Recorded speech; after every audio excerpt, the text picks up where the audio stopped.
So when performing dumbbell shrugs, there's a lot of things to look forward to. And if you're in the chair, or depending on your limitation, you can still perform this by just using on the wheelchair one arm or cables, different versions.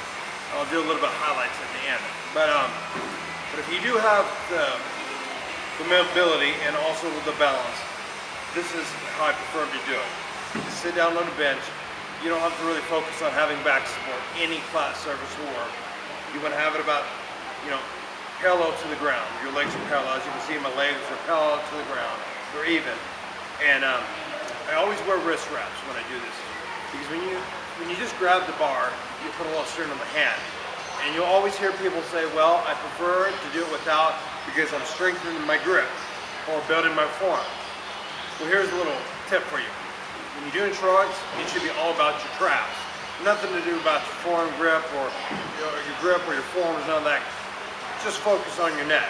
That's the key. If you want to focus on your grip, there's grip strength movements, which we'll go over. There's form exercise specifically to build form movements and your form muscles, as well as your hand and those type of coordinations, agilities, and all that stuff. But shrugs, always use wraps for that purpose. And if you want to use them without wrist wraps, have at it. Okay. So what I look for is you're just going to have, when you lift this, I'll demonstrate here in a second. You just want to have these to your side, lift up, down, up, down. When you lift up, like this is the exertion. So you want to breathe out going up. So breathe out. Then when you go down, breathe in. Breathe out, in. Gotta mix up there. Breathe out, in. Okay. Now with your neck, you can tilt it down just a little bit, not down all the way. Down all the way puts a lot of pressure on the spine. Little bit downwards will actually clear more range of motion when you shrug up. If you look straight up, it stops so much on your neck right there. So if you lean forward a little bit, it gives a little range of, that much more range of motion, which that much more muscle contraction. Okay. I always wear a belt to keep the back tight and also the midsection tight. When you bend over to grab these, never hunch your back. Never do this. Up. Rotate your shoulder. See how the back's rounded? You want to go down with a straight back. Pick it up. And then you sit up with it. Depending on your injury level or your situation, you may not be able to go down, or you got rods. I got rods in my back. You may not go down, or you can go down, but may not be able to go up. So there's different variations that can work for you there. So, with using the wrist wrap, and that's under tips as well. I'm going to put the wrist wrap, which is basically wrapping around that. We'll go over that here in a minute.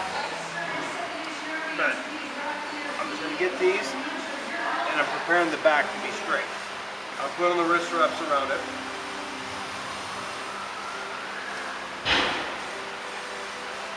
Alright, now it's secure. So what I'm going to do, I'm going to keep my back straight. I'm going to lift up. So, keep the head down a little bit. Exhale, inhale. Exhale, inhale. Get the rhythm. Just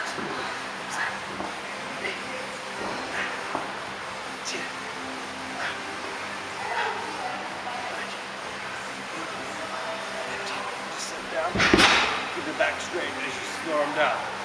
But this really helps develop the trapezius muscle, also known as the trap. So find your rhythm, watch your technique, and don't go to a weight. These are 120 pounds. These are the biggest in the gym. But you can add more weight by doing barbell seated and other ones like that, which you can see in other exercise videos. But this really gives you an idea of how to actually perform a correct dumbbell shrug. And as this develops, give more tips and techniques. So stay tuned.